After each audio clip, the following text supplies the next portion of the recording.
Hello friends, today I'm going to talk to you about why pink is not just for girls.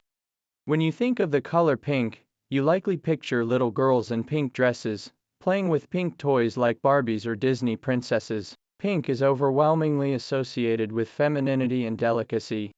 But this is a recent development. The association of pink with girls is a social construct, and it has not always been the case. In fact, pink was once considered a masculine color, because it was a lighter shade of red. It was not until the early 20th century that pink began to be marketed as a feminine color. Pastel colors for baby clothing, including pink and blue, were introduced in the mid-19th century, but they did not become sex-specific colors until the 20th century.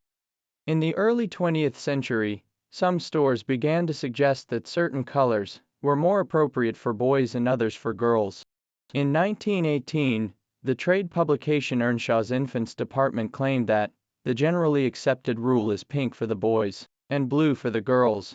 The magazine justified this by saying that pink was a more decided and stronger color and was therefore more suitable for boys, while blue was more delicate and dainty and was therefore prettier for girls. In 1927, a Time magazine article also noted that large department stores in Boston, Chicago, and New York were suggesting pink for boys. However, this trend was not as widespread as the current color-sex associations that we see today.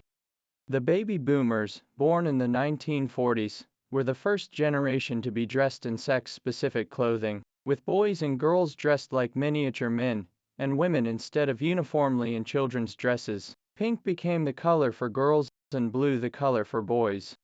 This trend in children's clothing took a dip in the mid-1960s and 1970s due to the women's liberation movement.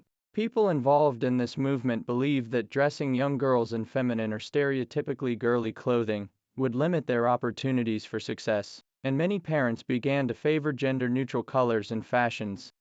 However, by the 1980s, gender-oriented children's clothing had made a strong comeback. This is attributed to two factors: the invention of prenatal testing, which allowed parents to learn and emphasize the sex of their baby before birth, and the development of clothes washing technology that allowed for cleaning and bleaching of colorful clothes without damaging the fabric. We haven't yet reached the point where pink is just a color, but we are hopeful this can change. In the late 1800s, if a young woman was wearing black, people would assume that someone had died, and that she was in mourning. Now, we see young women wearing black all the time, and nobody asks them who died. It's just a color. Pink will eventually be seen as just a color, but this won't happen until men feel comfortable wearing it without judgment.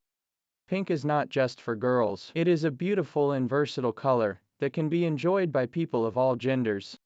Let's break down the stereotype that pink is for girls and create a more inclusive world for everyone. Thanks for watching.